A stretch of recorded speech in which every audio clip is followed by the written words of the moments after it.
वनचारी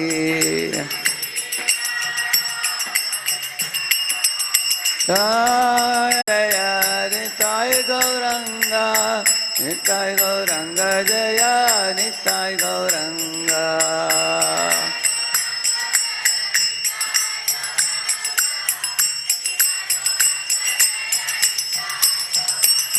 हरि बोल हरि बोल हरि बोल निताय गौर हरि बोल।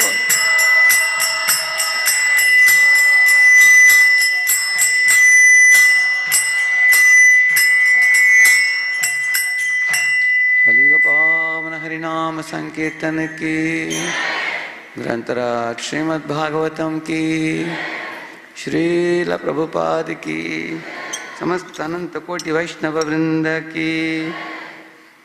ओम अज्ञानतिमिरन्धस्य ज्ञानाञ्जनशलाकया चक्षुरुन्मीलितं येन तस्मै श्रीगुरवे नमः। श्रीचैतन्यमनोभीष्टं स्थापितं येन भूतले स्वयं रूपः कदा मह्यं ददाति स्वपदान्तिकम्। वन्देऽहं श्रीगुरोः श्रीयुतपदकमलं श्रीगुरून् वैष्णवांश्च श्रीरूपं साग्रजातं सहगणरघुनाथान्वितं तं सजीवं साद्वैतं सावधूतं परिजनासहितं कृष्णचैतन्यदेवं श्रीराधाकृष्णपादान् सहगणललिता श्रीविशाखान्वितांश्च नमावों विष्णुपादाय कृष्णप्रेष्ठाय भूतले श्रीमते भक्तिवेदांत स्वामिनिति नामिने। नमस्ते सारस्वते देवे गौरवाणी प्रचारिणे निर्विशेषा शून्यवादी पाश्चात्यदेशतारिणे। नमो महावदन्याय कृष्ण प्रेम प्रदायते कृष्णाय कृष्ण चैतन्य नाम्ने गौरत्विषे नमः। वाञ्छाकल्पतरुभ्यश्च कृपा सिन्धुभ्य एव च पतितानां पावनेभ्यो वैष्णवेभ्यो नमो नमः। जय श्री कृष्ण चैतन्य प्रभु नित्यानंद श्री अद्वैत गदाधर श्रीवासादि गौर भक्त वृंद। हरे कृष्णा कृष्णा कृष्णा हरे हरे हरे राम राम राम हरे हरे। ओम नमो भगवते वासुदेवाय।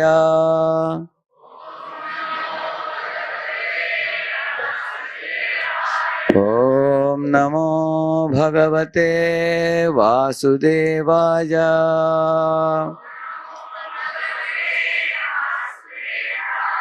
ओम नमो भगवते वासुदेवाय।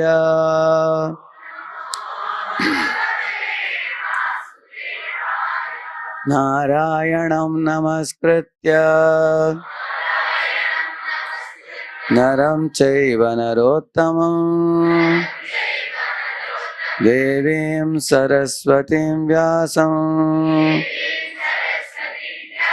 ततो जयमुदीरये। नष्टप्रायेष्व भद्रेषु नित्यं भागवत सेवया भगवतीरुत्तमश्लोके भक्तिर्भवति नैष्ठिकी। कृष्णाय वासुदेवाय देवकी नंदनाय च नंदगोपकुमाराय गोविंदाय नमो नमः। Welcome all of you for this Sunday morning session. I am speaking in English. Is somebody translating in Telugu? Okay, it's good. Okay, thank you. I was speaking on the topic of dealing with seniors, equals, and junior devotees. Today, I had promised you last time that I will focus on one particular aspect. This is the para we were reading last time.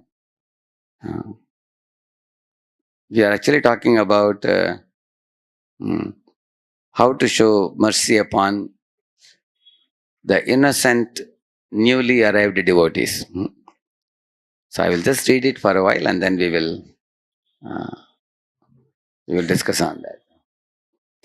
Showing mercy to others is sometimes not an easy thing. If we give a thief the mercy of good moral instructions, he may become angry with us. And one must be competent to tactfully and intelligently extend mercy to lesser devotees. So this is what I said I will explain this time. This is a very important statement. How to tactfully and intelligently extend mercy to lesser devotees.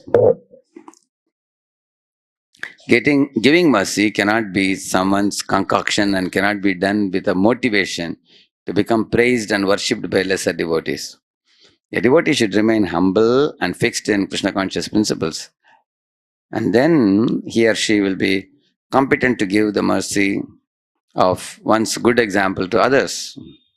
If one behaves ideally, then one will be able to give mercy to everyone without any extraneous effort. So, in the previous classes, we have discussed the three types of devotees: Kanishtadhikaris, Madhyamadhikaris, and Uttamadhikaris. Some of you, in case you missed the previous session, I will quickly give you a recap of these three types of people. In one class, we discussed a lot about the importance of devotees and valuing devotees and respecting devotees. Kanishtadhikari means neophyte devotee. Madhyamadhikari means intermediate devotee. Uttamadhikari means the most advanced devotee. So who is a Kanishtadhikari? In the Srimad Bhagavatam it is said a Kanishtadhikari is very strict with rituals but does not know when to bend them according to time, place, circumstance. Like for example, I was giving the example. Like there was a watchman who was told by the owner of the temple that if somebody comes, they should put their shoes outside. Leave the shoes here. And then only you can go inside the compound of the temple. Like that, there was a policy made. So an old couple came in a car and they left the car along with the shoes there and they walked in the muddy, floor. It was a rainy season. So they came up to the entrance of the temple and said, we want to go inside. The watchman asked, where are your shoes? They said, it's in the car. No, go and bring it. Because leave the shoes here. You have to leave it here. Like that he was saying. They were saying that we are not going to walk with shoes inside. He said, this is what I have been told. So sometimes neophyte devotee means they will rigidly apply a rule without knowing what is the goal behind the rule. So that is a very important thing also. Like in one marriage, I heard that in one family, the pujari saw that the lady of the house, she has brought one basket along with the kitten. He asked her, what is this basket and the kitten here? She said, it's a part of the ingredients of the marriage. This is what it was done in our times also, she said. He asked her. Then the pujari laughed because his father was earlier pujari in the same family. He said, see, when my father was a pujari, at that time in the previous marriage held, there was cat going around and passing stool. It was contaminating all the yajna ingredients. Therefore, he said, get a basket. Say, put a basket over it to keep the cat away. Now that there is no cat, you don't have to get one cat and a basket also. There's no need. There's no cat, so there is no need for basket also. So anybody can tell me in this example I gave you now, what is the principle that this lady did not understand? Please raise the hand, don't tell the answer. Only one word I am looking for. What is one principle behind this policy of bringing the basket and the kitten? Huh? What did she not understand because of which she brought the kitten and basket? What is one principle? You can just raise the hand. Yes, Mataji, yeah? Only one word only. One, you have to say it in one word only. Yes, Mataji? What is that? What was she said? Shaucham, cleanliness. Correct. Give her an applause. Correct answer. Only one principle, cleanliness. Earlier it was making it unclean, the cat. Therefore the basket was brought. Now there is no cat, no need of basket because everything is already clean. So therefore, all of you devotees, in our life, if we can know the principle behind the policy that we make, then we will be able to implement them with the proper understanding in our life. You all know about sadhana card? You all know? How many of you know sadhana card? You know about it? Like how many of you have been making an effort to fill up some kind of sadhana chart or something? Anybody? There are a few. Huh? So actually you don't need to, yeah, there are many hands up.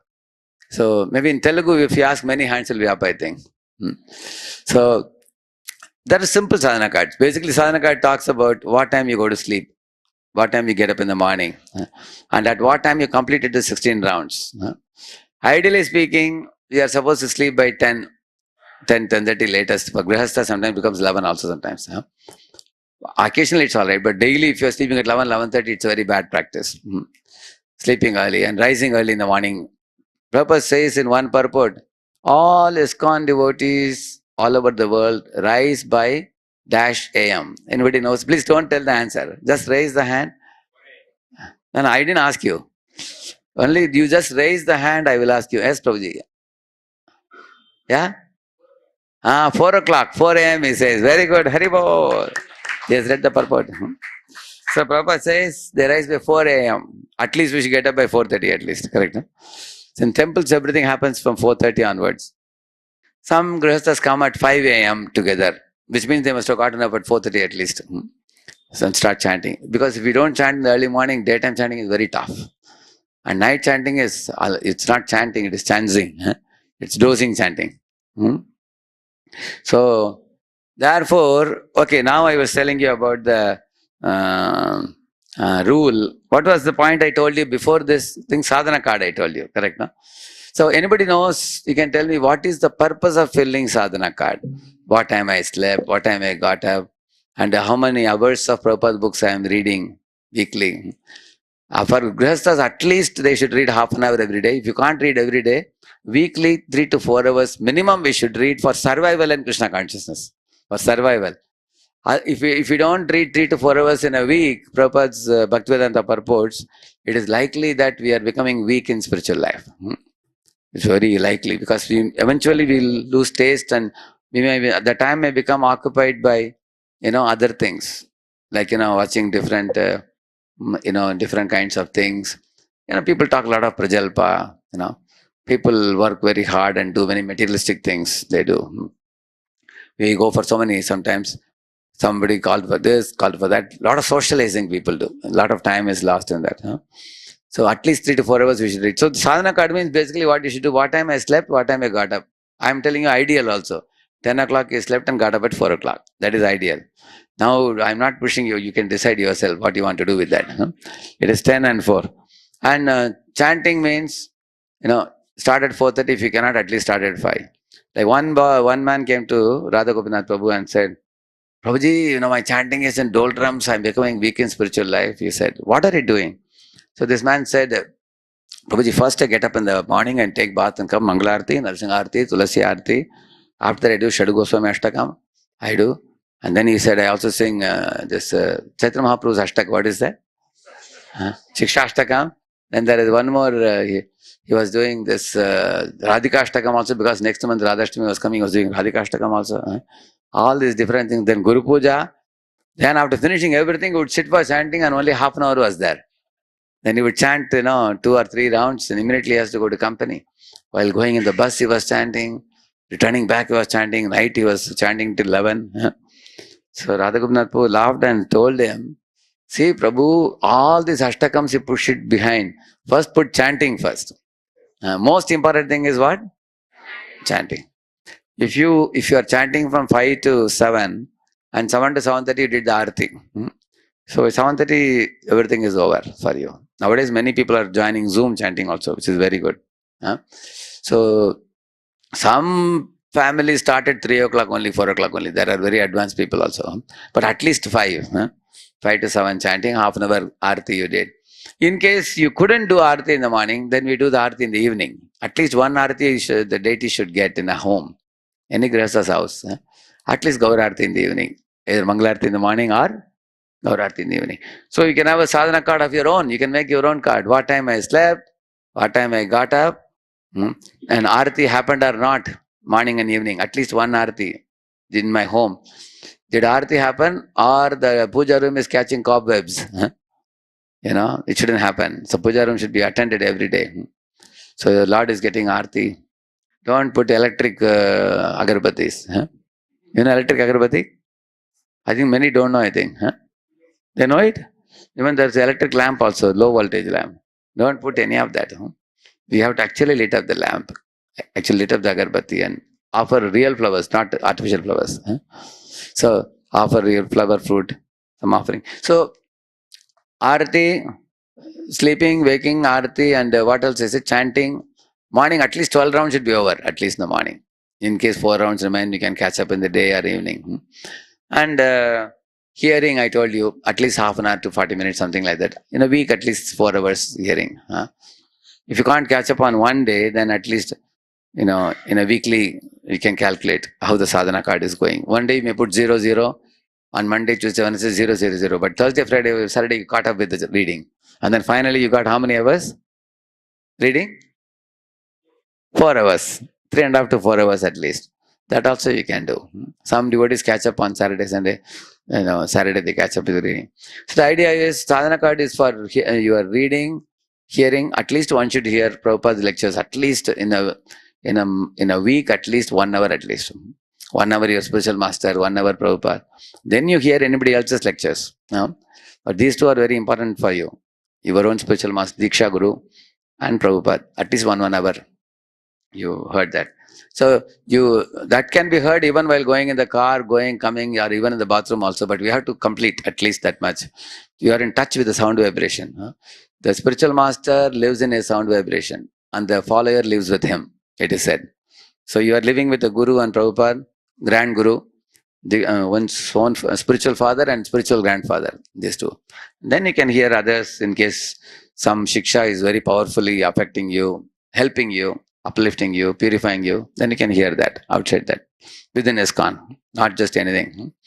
So, this is about hearing, reading, then japa in the morning, most of the japa should finish in the morning, and one arati for the Lord at least morning and evening, isn't it? And what else I said? And sleeping and waking up in the morning. So, these are all coming in sadhana card. Now we understand what sadhana card, very simple. In case you are filling up sadhana card, my question to all of you, what should be your goal of filling the sadhana card? Only raise the hand. Only raise the hand, I will ask you a question. You are a voice student, no? No. This program is especially for congregation devotees. Yes, Prabhu. One there and one Mataji. And then one Mataji. Yes, Prabhu.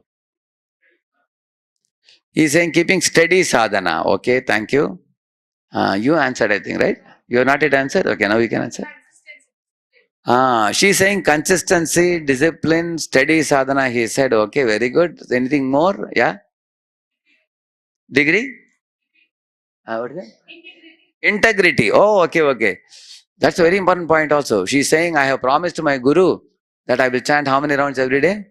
16 rounds. I have to have the integrity to keep my vow. Brilliant point. That's also correct. So all these answers are correct. Anybody else want to add to this? Yes, Prabhu? And to check, am I progressing in my spiritual life, or am I stuck up, or am I going down? Correct, now? Imagine somebody is sleeping at 12:30 in the night. Actually, we have marks also. If you sleep at 10, you get 25 marks. And if you're sleeping at 10:30, you get only 20 marks. And if you're sleeping at 11, you get 15. And you sleep at 11:30, 10. Correct, no? And if you sleep at 12:30, 0. Correct, no? It keeps going like that. Mass reduces like that. That's how it's. When I designed it many years ago, I designed it for the boys. Later on, I came to know many congregations in Pune are also using it. Only congregation told me, Prabhuji, your sadhana card is for the boys and brahmacharis. We have slightly modified it to suit the grihastha devotees. Some timings, they have different things they made, but they also have it in Pune. So now, correctly said, whether I am progressing or not. Anything else? The goal of sadhana card, yes? Yeah. Is my life in my control, or life is tossing me like the waves of an ocean tossing us? Very brilliant answer. Very brilliant. Yes. And one more? Yes, Maji. Yeah. And what she's saying? Same point. Whether I'm progressing or not. Okay. And then behind that one hand, yeah. What is that? How much time am I investing in Krishna consciousness? We say, no, maximize Krishna time, minimize Maya time. Correct, no? Or sometimes if sadhana card will show up, whether I am maximizing whose time? Krishna time or Maya time, it shows up. Imagine somebody, if you're getting, actually you're supposed to get 80 soul score, 80 body score. Correct, no? You know what is body score? Body score talks about what time you slept, what time you got up. That is one of the things which comes in the body score. That is about the body, whether you are taking care of your health. There are 3-4 points like that, body score. I will share the sadhana card with Prem Kirtan Prabhu and the core committee members, and then they can come together, sit together, and they will polish it, and also they can also consult some devotees like Pune seniors also, Jayadev and others, and they will come up with a very simple card for all of you, which will not be causing any fear to you. It shouldn't be frightening for you. Sadhana card is not meant for frightening. It's meant for helping.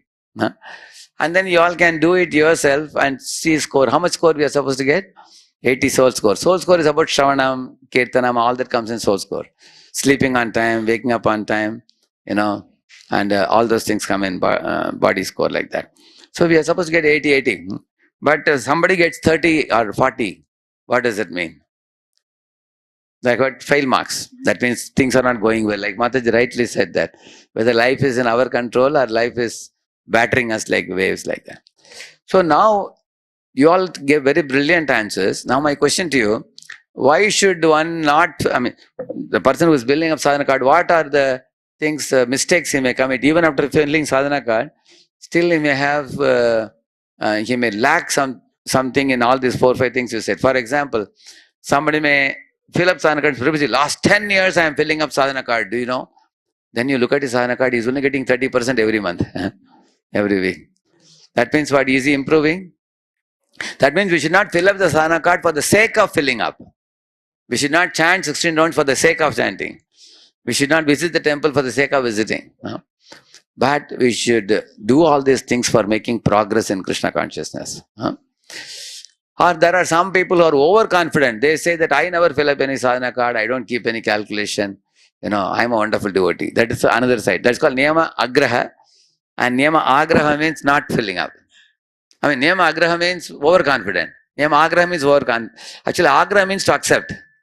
Agraha means to reject. Rejecting the things like sadhana card, that is compared to overconfidence. So we should not go to the extremes. So why am I doing what I am doing? If you know that and do, we progress very nicely in spiritual life. Why am I doing what I am doing? There has to be a clear-cut principle should be known. So without knowing the principle, why am I doing what I am doing, we are going to rigidly apply the rule. Rigidly applying the rule can cause problem. Actually, I told you an example right here in one of the previous classes that they invited me for one Bhagavad Saptah. You remember? I had gone, they told me to speak 20 minutes in the beginning. So they had a big chariot, silver chariot in which they brought the Bhagavatam. Now, almost 700-800 people. You remember I told you this? Who remembers? You're the only one who remembers. I don't know whether I told this. Probably I didn't tell in this place probably. See, what I told was, in Pune they invited me for one Bhagavad Katha, 7-day Bhagavatam they were doing. First day they wanted me to come and speak 20 minutes. So I went there. So Matajis were dressed like Yashodamaya. And Prabhujis were dressed like Nanda Baba. They were all wearing turban. Matajis were wearing the saris, very traditional Vrajavasi type fashion. And they brought the chariot, and I also walked with them almost half an hour.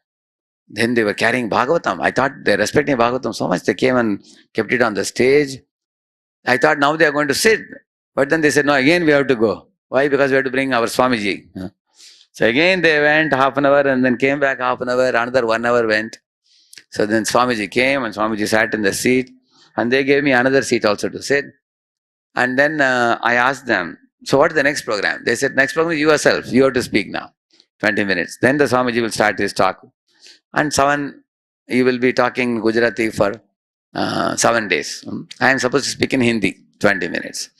So when I took the mic, I looked at the audience. Mataji's side was full.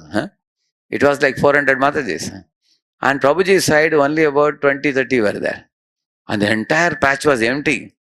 I asked the organizers, what happened? I saw 500 men. Where are they all gone? They said, no, they are all business fellows. They only came for the first part of the program. Second part, they are not there. They have gone away to their business. So then I asked, should I wait for them? Oh, no, they will not come at all. They said, you can start. So from this little story I told you now, anybody can derive some lesson from this?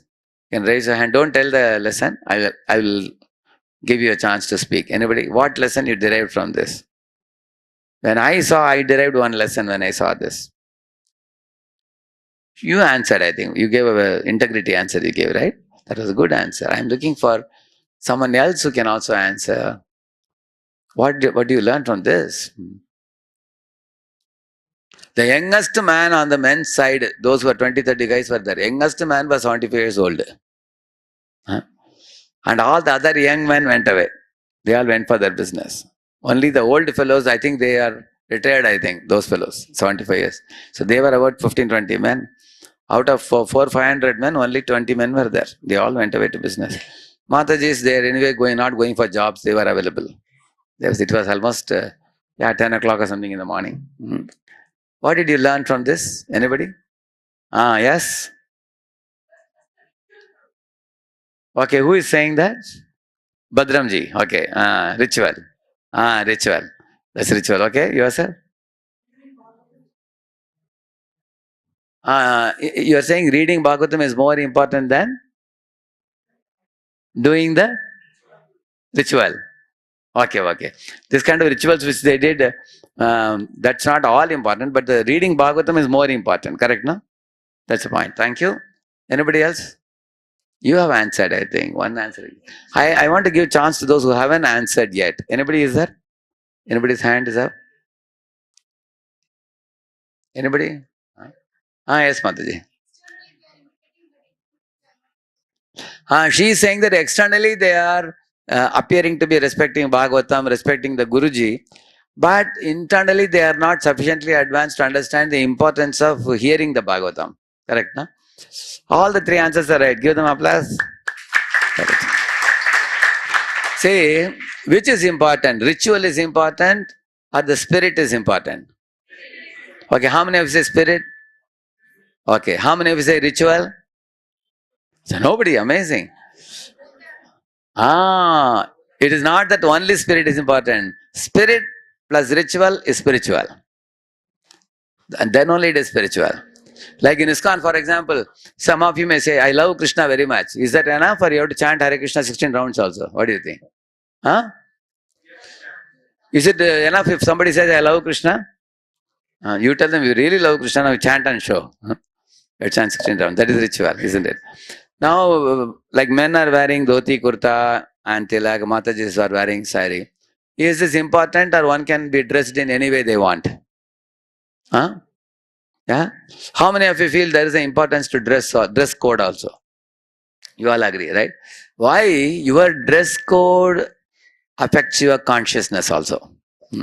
Imagine a boy, for example, he is dressed in boxer shirt, like he has a goggle, cooling glass, he's wearing Reebok shoes, he's boarding a bike, he's going. He's very stylish. So his consciousness will be also making him think that I am looking very smart and stylish like a Bollywood actor or something like that. You may think like that. And on the other hand, you wear dhoti, kurta, you wear tilak, huh? And then you have bead bag, and then look into the mirror, you will think, I am a humble devotee. Correct, no? So the externals affect the internals, and the internals affect the externals. They both are connected. Same with Mataji's. If a Mataji is dressed in sari, she looks very like a modest devotee, she looks. Huh? But if somebody is scantily dressed, to draw the attention of the other men in the road, she's then she'll be thinking always everybody is looking at me only. She'll be thinking. Like, one Mataji was coming from the market to home, and it appeared everybody is looking at her because she was wearing some kind of sari, like see-through sari, some sari. So she was thinking, today I'm wearing a new sari, everybody is looking at me, I'm feeling very shy, she was thinking. When she came home, she looked in the mirror, she saw the bindi, instead of here, bindi was here. Therefore, everybody was looking at her. Huh? So, is it important that we have to be attention seeking, or like we come to temple to give darshan or take darshan? Yeah. Not give our darshan to others, correct, no? So, we should come to take darshan of Radha Madan Mohan. Huh? So, you want Madan Mohan to be center or you want yourself to be center? Then we have to dress modestly. So, there is a purpose behind dress. You all agree? That's important also. So, therefore, the dress is external ritual. And the spirit is, let Madan Mohan be watched by everybody. Let Madan Mohan be glorified.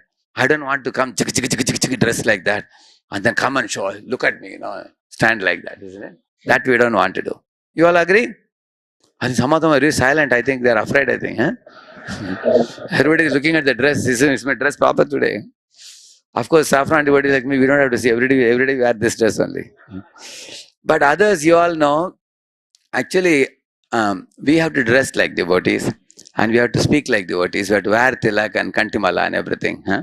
So, when we come to temple, this is the principle should be known. So, which is important, spirit or ritual? Huh? Both are important. Huh? Spiritual. Spirit plus ritual is spiritual. Both are important. So, in this way, if you know the goal very clearly, then you can apply the principle very easily. So what happens with some people catch only the ritual. For example, Chitraketu Maharaj. When Angiramani came, all of you think about it. Did Chitraketu respect him or not? No? He respected him. He gave him an elevated seat. Where did Chitraketu sit? Did he sit in the same chair? Where he sat? He sat below in a crouched position. Like this he sat. Very humble. He offered him garland. He sat in a crouched position. He was folding the palm.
Hare Krishna, Krishna Krishna, Hare Rama, Hare Rama,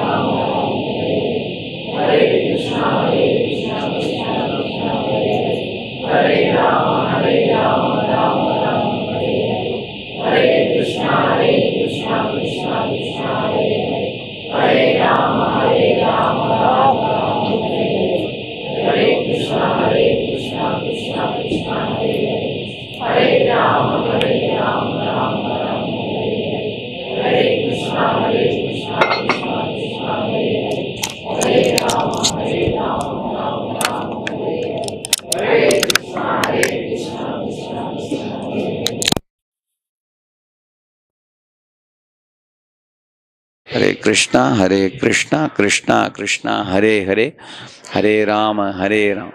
Bass, you can make it.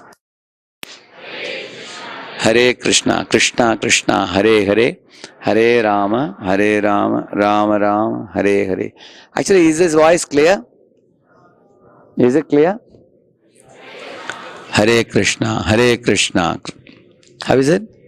Prabhu, you can hear behind Hare Krishna? No, they can't hear. Is there a generator possibility of light to come or it won't come? Yeah? Hare Krishna, Hare Krishna. How is it now? Is it better now? Yeah.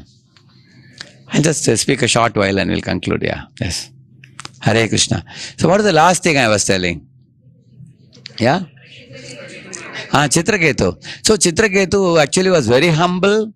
He also offered very good guest reception. Yeah? Volume you can increase, Prabhu. Hare Krishna. Now it's better now? Hare Krishna. So you can probably come a little bit in the front if... Okay. So I was telling that Chitraketu was very respectful, very careful, attentive in receiving the sage, garlanding him, giving him an elevated seat, speaking sweet words of praise, and offering him fruits and fruit juices to drink. Everything was perfect. But there was one very important thing lacking. What is it? He was already determined not to hear anything spiritual from the sage, because he only wanted a son. He told the sage, you have come to my home, you have to give me a son, give me a blessing, that I'll get a son. And he was not willing to listen to any spiritual sermons. So that means externally he was all right, the ritual was perfect, but the spirit was lacking. Is that clear? That was the point. So my Guru Maharaj used to say in our ashram in Bombay, it is not only enough that you offer obeisances and say Vancha Kalpatarubhyascha Kripa Sindhu. Every day you offer obeisances to Vaishnavas. That is not enough. What we feel for each other, what feelings we carry for each other, that's very important. You know, like one day there were two brahmacharis having a problem. So you may wonder, brahmacharis, how can they have problems? They are all renounced people. But these two brahmacharis had some cold war, but their lockers were one next to each other.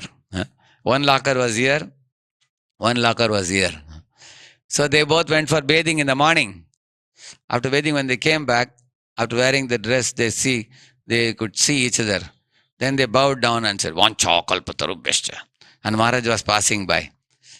Maharaj called one of the devotees and said, are you saying Vancha kalpa or are you saying I will punch on your nose? Asking. No, Maharaj, I was saying Vancha kalpatarubhyascha, he said. But he said, externally you are saying Vancha kalpa, but internally you are carrying a grudge for the other devotee. Then what is the use? Then immediately they felt ashamed. They became friends again after that. So, therefore, it is not enough to only externally offer obeisances. We have to feel also.